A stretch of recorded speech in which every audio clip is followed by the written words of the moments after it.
चाय से शुरू हुई थी सरकार और गाय पे अटक गई और विकास की मौसी 10 साल में रास्ते में भटक गई। सर, इस देश के लोगों का यही है किस्सा कि जिसको जिताया वो राजा की तरह जाएगा और जिन्होंने जिताया वो फकीर की तरह। गाय हमारी माता है पर माँ की रक्षा करना इन्हें नहीं आता है। आम आदमी के दूध, छाछ, लस्सी, दही, पनीर पर 5% की जीएसटी, क्रीम, कंडेंस्ड मिल्क, मक्खन, घी पर 12% की जीएसटी और अमीरों के हीरो पर सिर्फ 1.5% की जीएसटी। संडे हो या मंडे, रोज खाओ अंडे। और अंडे का फंडा यही है सर कि भारत के बच्चों के किस्मत में महीने में एक अंडा नहीं मिलता। सर, नीट के घोटाले से लेके जीएसटी के बोझ तक, एयरपोर्ट की छत टूट जाने से लेके रेल पटरी से छूट जाने तक तृणमूल कांग्रेस के सदस्य, हर सांसद देश के हर गंभीर मुद्दे पर चर्चा करेंगे। बस यही आपको बोलना था। इसका जवाब अगर आप देश के किसान से पूछेंगे तो वो आपको यही बात बोलेंगे कि चाय से शुरू हुई थी सरकार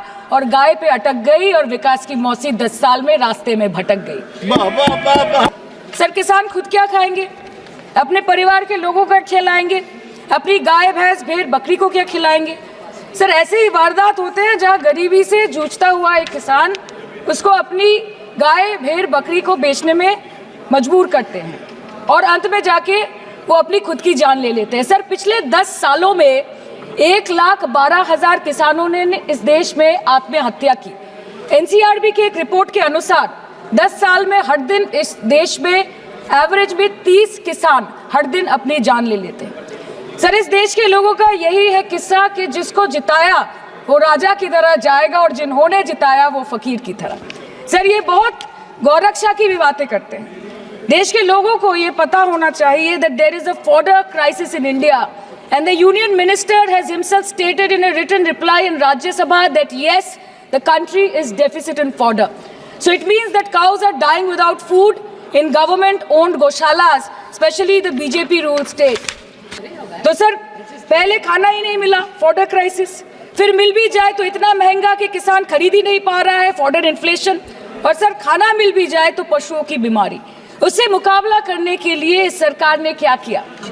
ये बोलते हैं कि गाय हमारी माता है पर माँ की रक्षा करना इन्हें नहीं आता है। आम आदमी के दूध, छाछ, लस्सी, दही, पनीर पर 5% की जीएसटी, क्रीम, कंडेंस्ड मिल्क, मक्खन, घी पर 12% की जीएसटी और अमीरों के हीरो पर सिर्फ 1.5% की जीएसटी। सरकार उनको रिलीफ नहीं देती है जो विदेश में जाके मिल्क शेक और लाते की चुस्कियां लगाते हैं। ये सरकार उनको रिलीफ नहीं देती जो आम आदमी 2 पैकेट दूध खरीदने से पहले 10 बार सोचता है। सर, बचपन से हम सुनते आए थे कि संडे हो या मंडे, रोज खाओ अंडे। India rank 2nd in egg production in the world. और अंडे का फंडा यही है सर कि भारत के बच्चों के किस्मत में महीने में एक अंडा नहीं मिलता। मिड डे मील के चलते हफ्ते में अगर एक आध अंडा मिल भी रहा था तो कहीं धर्म के नाम पे तो कहीं महंगाई के चलते उसे बंद करने की मांग उठ रही है। सर, अंत पे आते हैं मच्छी पे। आप लोगों को ज्यादा पसंद नहीं पर हम क्या करें, हम तो माछे भाते बंगाली है, हमको तो बोलना ही पड़ेगा।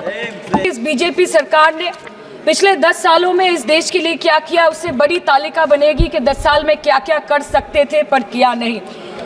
2014 में जो किसान मोदी है तो मुमकिन है सोच के और अच्छे दिन के ख्वाब देख के बीजेपी को वोट दे रहा था, आज 10 साल बाद वो बोलता है कि मोदी है तो नामुमकिन है। शायद अभी वो किसान है भी नहीं।